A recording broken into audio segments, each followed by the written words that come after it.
हर हर महादेव। जब हम महादेव का नाम लेते हैं तो हमें रुद्राक्ष भी याद आते हैं।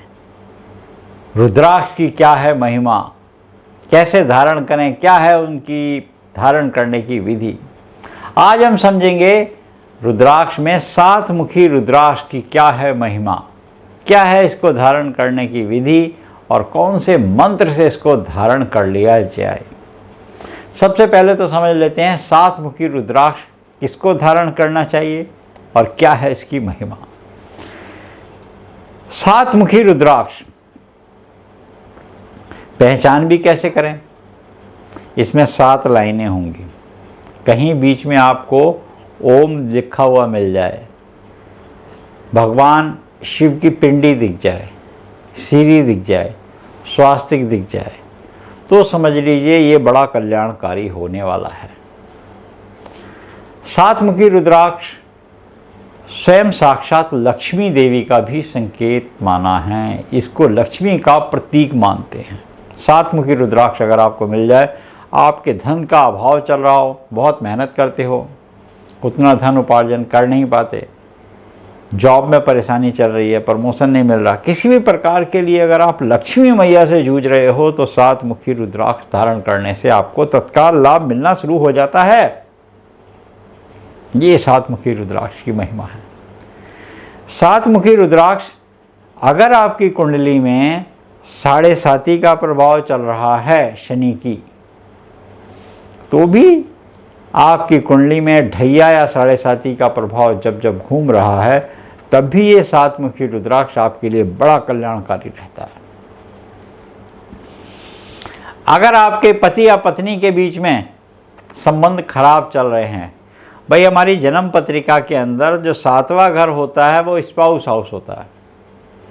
उस घर के अंदर ग्रहण योग हो, मांगलिक योग हो, शनि का प्रभाव हो, शनि स्वयं बैठे हों, या यहाँ पर सूर्य ने बैठ के और किसी ग्रह को अस्त कर दिया हो, इस प्रकार का कोई आपकी कुंडली में ग्रह गोचर में दोष उत्पन्न हो, तो समझ लीजिए उस व्यक्ति को 7 मुखी रुद्राक्ष लाल डोरे में धारण करा देना चाहिए। ये तत्काल लाभ देना शुरू करता है, मन मिटाव दूर करता है, द्वेष दूर करता है, ईर्ष्या दूर करता है और संबंधों में आ रही खटास कोसों दूर चली जाती है। ये 7 मुखी रुद्राक्ष की एक विशेष महिमा है। 7 मुखी रुद्राक्ष कामुकता के स्वामी कामदेव का भी प्रतीक है। 7वां घर तभी तो होगा, किसी प्रकार से आपको शुक्र जनित रोग सता रहे हों, आपको शुक्र जनित रोग सता रहे हों, किसी भी प्रकार से आपको संतान उत्पन्न करने में बाधा आ रही हो, संतान प्राप्ति में बाधा आ रही हो, पति पत्नी के संबंधों में बाधा आ रही हो, या आपका शुक्र उदासीन हो गया हो, तब भी 7 मुखी रुद्राक्ष आपके लिए लाभ करना शुरू कर देगा। 7 मुखी रुद्राक्ष की एक और महिमा है।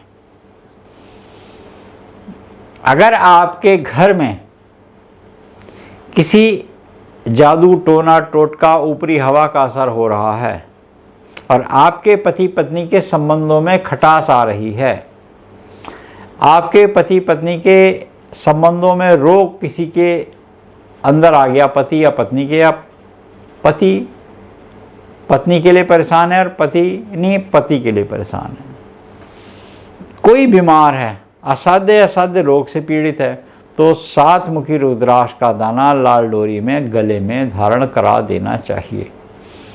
विशुद्धि चक्र से मणिपूरक तक इसको कहा गया है, इस बात का ध्यान रख लीजिए।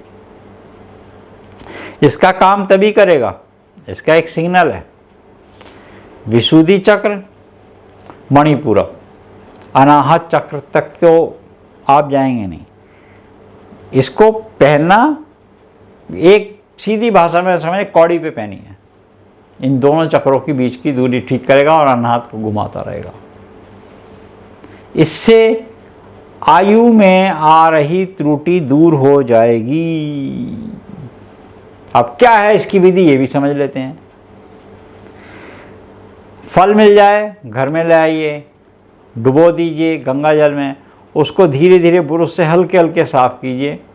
साफ़ करने के पश्चात उसको तिल के तेल में लगाइए और उससे साफ़ कर लीजिए। उसके अंदर की सारी गंदगी जब साफ़ हो जाए तो हनुमान जी के सिंदूर में डुबो के रख के बाहर निकाल लीजिए। उसके पश्चात इसको सी साल्ट में रखिए, उससे बाहर निकाल दीजिए। सूर्य की रोशनी में रखिए, मंद सूर्य की रोशनी में, उससे बाहर निकाल दीजिए कांच के पात्र में।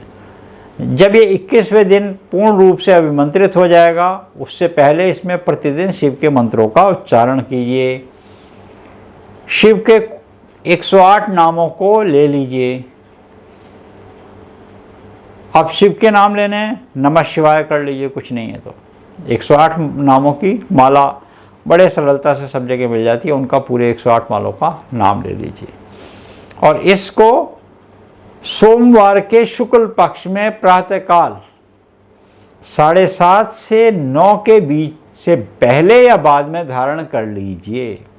राहु काल को हटा दीजिए, बस ये समय रहता है। वो 5-6 मिनट का समय अलग अलग प्रांतों में बदलता रहता है। लगभग 7:30 से 9 बजे तक के बीच में नहीं धारण कीजिए, इससे पहले या धारण कर लीजिए। और हो सके तो उस दिन पंचामृत और शिव पर जनेऊ प्रदान कीजिए, बस। गणपति, बाबा और कार्तिकेय,